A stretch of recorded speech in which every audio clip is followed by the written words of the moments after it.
লাশে ভরে গেছে গাজা সিটির রাস্তা। গাজায় ইসরায়েলের যুদ্ধাপরাধে বাইডেন জড়িত, অভিযোগ এরদোগানের। চাপে বাইডেন, একই দিনে করলেন দুই মস্ত বড় ভুল।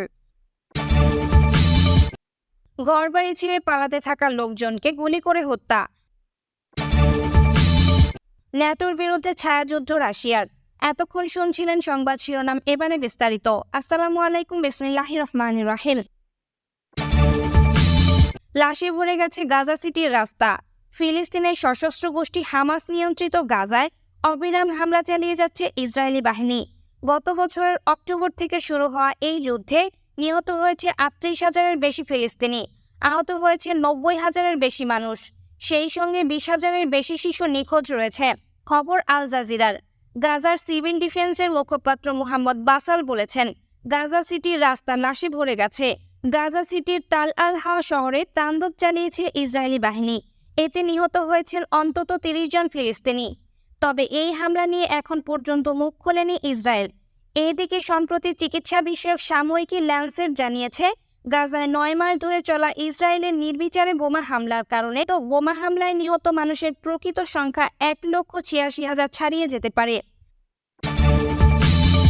গাজায় ইসরায়েলের যুদ্ধাপরাধে বাইডেন জড়িত, অভিযোগ এরদোগানের।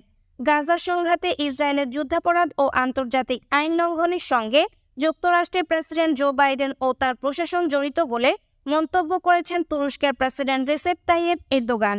একই সঙ্গে ইসরায়েলের বিরুদ্ধে নিষেধাজ্ঞার আহ্বান জানিয়েছেন তিনি। ওয়াশিংটনের নেটো সম্মেলনে সাপ্তাহিক ম্যাগাজিন নিউজ ইওকে দেওয়া এক সম্মেলনে তিনি এসব কথা বলেন। খবর রয়টার্সের।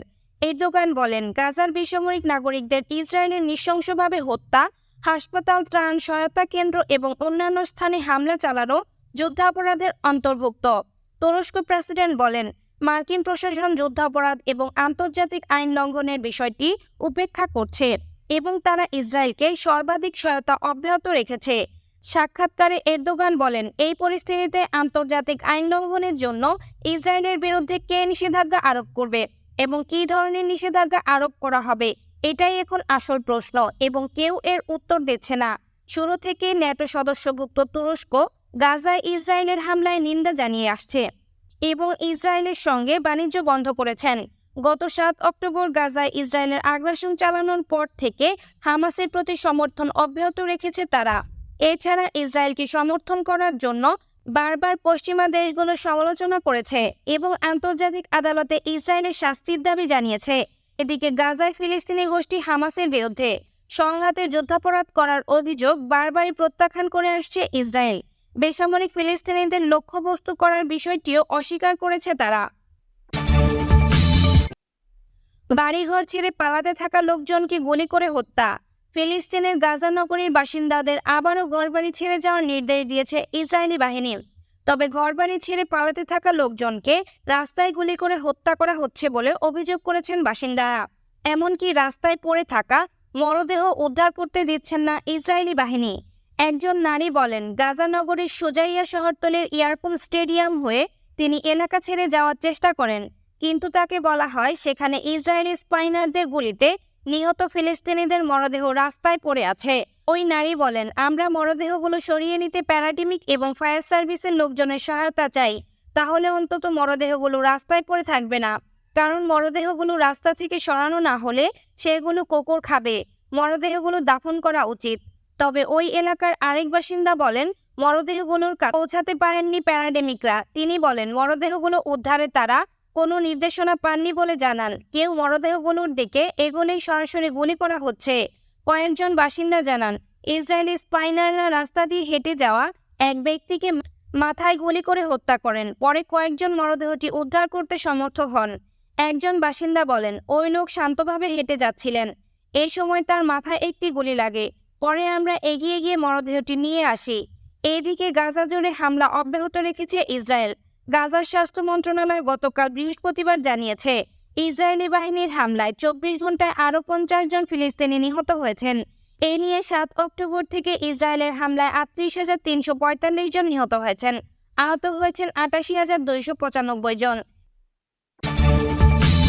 ন্যাটোর বিরুদ্ধে ছায়াযুদ্ধ রাশিয়ার। যুক্তরাষ্ট্রের নেতৃত্বাধীন পশ্চিমা সামরিক জোট ন্যাটোর পক্ষ থেকে রাশিয়ার বিরুদ্ধে নানা অভিযোগ তোলা হচ্ছে। রাশিয়া 6 মাসের বেশি সময় ধরে ন্যাটোর সদস্য দেশগুলোতে সাহসী নাশকতামূলক অভিযান চালিয়ে যাচ্ছে।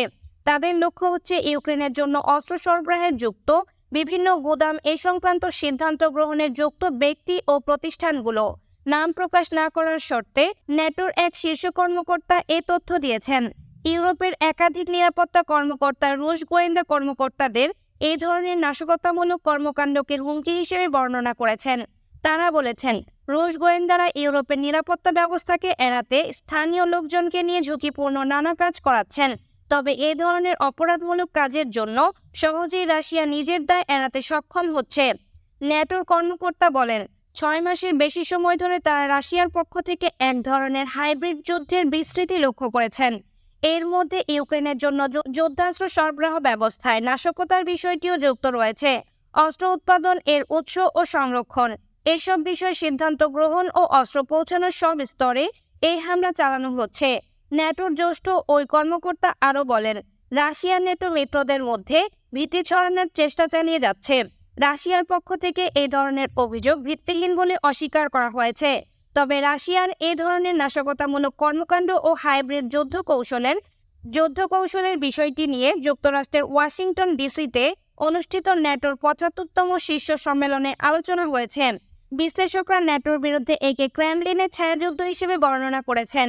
কিন্তু বিষয়টি নিয়ে ন্যাটোর সদস্যরা কতটা উদ্বিগ্ন বা প্রক্রিয়া জানাবে তা এখনও স্পষ্ট নয়, কারণ ইউরোপের দেশগুলো মস্কোকে এই ধরনের যুদ্ধ নিয়ে অপপ্রচার চালানোর সুযোগ দিতে চায় না। এছাড়া ইউরোপ জুড়ে নিরাপত্তা লঙ্ঘন হয়েছে এরকম কোনো সতর্কবার্তাও তা জনসম্মুখে এখন আনতে চাচ্ছে না। চাপে বাইডেন, একই দিনে করলেন 2 মস্ত বড় ভুল। শনির দশা যেন কাটছেই না মার্কিন প্রেসিডেন্ট জো বাইডেনের। গত মাসে সাবেক প্রেসিডেন্ট ডোনাল্ড ট্রাম্পের সঙ্গে নির্বাচনী বিতর্কের পর থেকে মার্কিন প্রেসিডেন্ট নির্বাচনের লড়াই থেকে সরে দাঁড়ানোর জন্য বাইডেনের ওপর চাপ বাড়ছে। এরই মধ্যে একই দিনে করলেন 2 বড় ভুল। খবর এএফপি ও গার্ডিয়ানের। মার্কিন নেতৃত্বাধীন পশ্চিমাদের সামরিক জোট ন্যাটোর 3 দিনব্যাপী সম্মেলনের শেষ দিনে বাইডেন সাংবাদিকদের মুখোমুখি হন। সেখানে বাইডেন নির্বাচনী প্রতিদ্বন্দ্বিতায় নিজের অবস্থান, নিজের স্বাস্থ্য, গাজার যুদ্ধবিরতি চুক্তি, রাশিয়া ইউক্রেন যুদ্ধ সহ নানা বিষয় নিয়ে কথা বলেন। সংবাদ সম্মেলনে বক্তব্যের এক পর্যায়ে বাইডেন বলেন, রাশিয়ার প্রেসিডেন্ট ভ্লাদিমির পুতিনের বিরুদ্ধে যুদ্ধে ইউক্রেন জয়ী হবে। এই সময় তিনি ইউক্রেনের প্রেসিডেন্ট ভ্লাদিমির জেলেনস্কির সাহসিকতার প্রশংসা করেন। প্রশংসা করতে গিয়ে ভুল করেছেন। জেলেনস্কির দিকে ঘুরে বাইডেন বলেন, ভদ্রমহিলা ও ভদ্রমহোদয়গণ, প্রেসিডেন্ট পুতিন।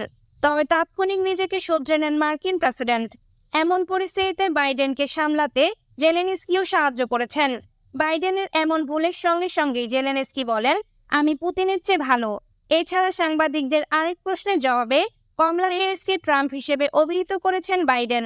মার্কিন প্রেসিডেন্ট বলেছেন, আমি যদি মনে করতাম যে তিনি প্রেসিডেন্ট হওয়ার যোগ্য নন, তাহলে ট্রাম্পকে নিজের ভাইস প্রেসিডেন্টও বানাতাম না।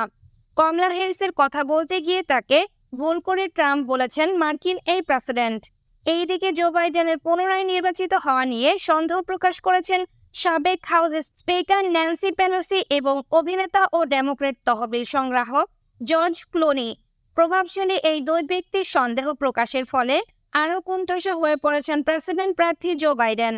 বাইডেনের দীর্ঘদিনের সহযোগী পেলোসি টিভি চ্যানেল MSNBC-তে এক সাক্ষাৎকারে বলেন, প্রেসিডেন্ট সরে দাঁড়াবেন কিনা সে বিষয়ে সিদ্ধান্ত নেওয়া তার ব্যাপার, কিন্তু গত মাসের বিপর্যয়কর নির্বাচনী বিতর্কের পর আমরা তাকে প্রার্থিতার বিষয়ে সিদ্ধান্ত দিতে বলছি, কারণ হাতে খুব বেশি সময় নেই। এছাড়া নির্বাচনী দৌড় থেকে বাইডেনকে সরে যাওয়ার আহ্বান জানান তার সবচেয়ে বড় সমর্থক জর্জ ক্লুনি। বুধবার 10 July the new York Times পত্রিকায় মতামত বিভাগে জর্জ ক্লুনি বলেন, প্রেসিডেন্ট তার ক্যারিয়ারের অনেক লড়াইয়ে জিতেছেন, কিন্তু একটি লড়াইয়ে তিনি জিততে পারেননি, আর তা হচ্ছে সময়ের বিপরীতে লড়াই। ক্লুনি আরও লেখেন, আমি জো বাইডেনকে একজন সিনেটর, ভাইস প্রেসিডেন্ট এবং প্রেসিডেন্ট হিসেবে ভালোবাসি। আমি তাকে বন্ধুও মনে করি। তার উপর আমার বিশ্বাস আছে। কিন্তু গত 15 জুনের অর্থ সংগ্রহ অনুষ্ঠানে তিনি যে বাইডেনকে দেখেছেন সে 2010 সালের বাইডেন, এমনকি 2020 সালের বাইডেনের মতো ছিল না বলে ক্লুনি উল্লেখ করেন। তিনি বলেন, বাইডেন হচ্ছে সেই একই মানুষ যাকে আমরা সবাই নির্বাচনী বিতর্কে 27 জুন দেখেছি। এটি বয়সের ব্যাপার। আমরা এই প্রেসিডেন্টকে নিয়ে নভেম্বরের নির্বাচনে জিততে পারবো না।